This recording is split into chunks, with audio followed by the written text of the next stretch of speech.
Hello guys, आप सभी का फिर से स्वागत है हमारे चैनल BDMSC चौहान पर। आज के इस टॉपिक पर हम बात करेंगे कि पढ़ा हुआ हम लंबे समय तक याद कैसे रखें। अक्सर आप लोगों ने देखा होगा कि हम कुछ भी याद करते हैं पर कुछ टाइम के बाद हम उसे भूल जाते हैं। ऐसा क्यों?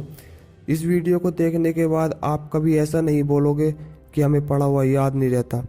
इस वीडियो को एंड तक देखना, क्योंकि इस वीडियो के एंड में मैं आपको एक ऐसी ट्रिक बताऊंगा जो आपको हर कंपटीशन एग्जाम में हेल्प करेगी।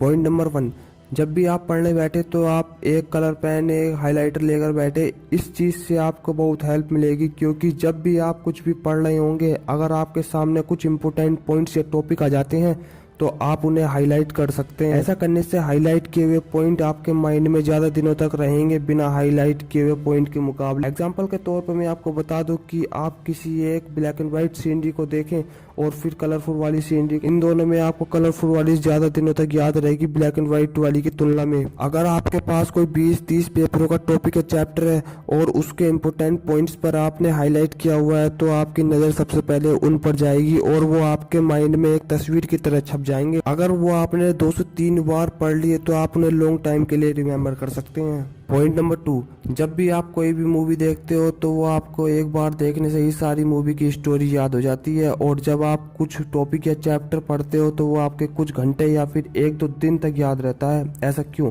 ऐसा इसलिए होता है कि जब भी आप मूवी देखते हो तो उस मूवी में इतना खो जाते हैं और उसे इतने ध्यान से देखते हो कि अगर साइड में खड़ा हुआ कोई व्यक्ति आपको आवाज़ मार रहा है तो वो आपको आवाज़ सुनाई नहीं देगी।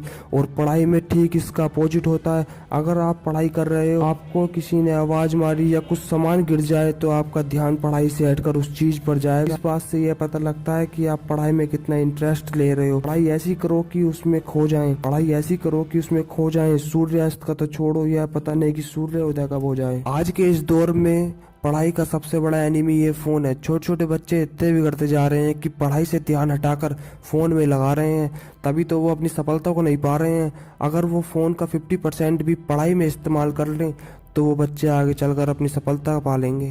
पॉइंट नंबर 3, साइंटिफिक तरीका ये कहता है कि आपने आज कुछ भी याद किया है तो उसे रात को सोने से पहले एक बार रिवाइज करके सोएं। वो आपको सुबह तक याद रहेगा। फिर सुबह को रिवाइज करने के बाद फिर 1 दिन बाद ही रिवाइज करें, फिर 3 दिन बाद रिवाइज करें, फिर 7 दिन बाद रिवाइज करें, फिर 15 दिन बाद, फिर 1 मंथ बाद, फिर 3 मंथ बाद, फिर 6 मंथ बाद। फिर आपको याद करने की जरूरत ही नहीं पड़ेगी, क्योंकि वो आपको हमेशा याद रहेगा। लोग ये बोलते हैं कि 15-15 घंटे पढ़ोगे तो तभी सफल बनोगे, लेकिन मैं ये मानता हूँ कि अगर आपने बस 6 से 7 घंटे पूरा ध्यान लगाकर पढ़ाई कर ली ना, तो आपको कोई नहीं रोक सकता सफलता पाने से। पॉइंट नंबर 4, मेरे दोस्त, किसी चीज को रटो मत, उसे समझ कर याद करो, क्योंकि रटी हुई चीज़ ज़्यादा दिनों तक याद नहीं रहती और समझी हुई चीज़ हमेशा याद रहती है। इसलिए कुछ भी याद करो तो समझ समझ कर याद करो।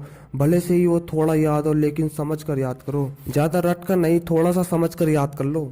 ज़्यादा रट कर नहीं, थोड़ा सा समझ कर याद कर लो। 1 साल की मेहनत 6 महीने में पूरी कर लो। पॉइंट नंबर 5, आप जब भी लंबे समय तक पढ़ते हो तो आपका माइंड बोर होने लगता है, जिससे आपको पढ़ाई में मन नहीं लगता और कुछ भी याद नहीं होता। इस सिचुएशन में आप 50 मिनट पढ़ाई कीजिए और 10 मिनट अपने माइंड को रेस्ट दीजिए। ऐसा करने से आपका माइंड बोर नहीं होगा और आपको अच्छे से याद भी होगा। अब मैं आपको वो ट्रिक बताऊंगा जो हर टॉपर करते हैं और वो आपको हर कंपटीशन एग्जाम में हेल्प करेगी। Point number 6, practice. प्रैक्टिस ही एक ऐसी चीज़ है जो आपको लॉन्ग टाइम याद रखने में मदद करती है। अगर आप कोई भी कंपटीशन एग्ज़ाम दे रहे हो या फिर देने वाले हो और आपने पढ़ तो सब कुछ लिया लेकिन प्रैक्टिस नहीं की, तो आप उस एग्ज़ाम में फेल हो जाओगे। मेरे दोस्त, आपने जितना पढ़ा हुआ है उस सब की प्रैक्टिस करो, मॉक टेस्ट दो, जिससे आपको पता लगेगा कि हमारा पढ़ा हुआ कितना याद रहता है और इससे आपका कॉन्फिडेंस भी बढ़ेगा। Practice make everything easier, we need the practice to be the best. दोस्तों, अगर आपको यह वीडियो अच्छी लगी हो तो हमारे चैनल को सब्सक्राइब कर देना और बेल आइकन को भी दबा देना, जिससे हमारी वीडियो का नोटिफिकेशन आपको सबसे पहले मिल सके। जय हिंद, जय भारत।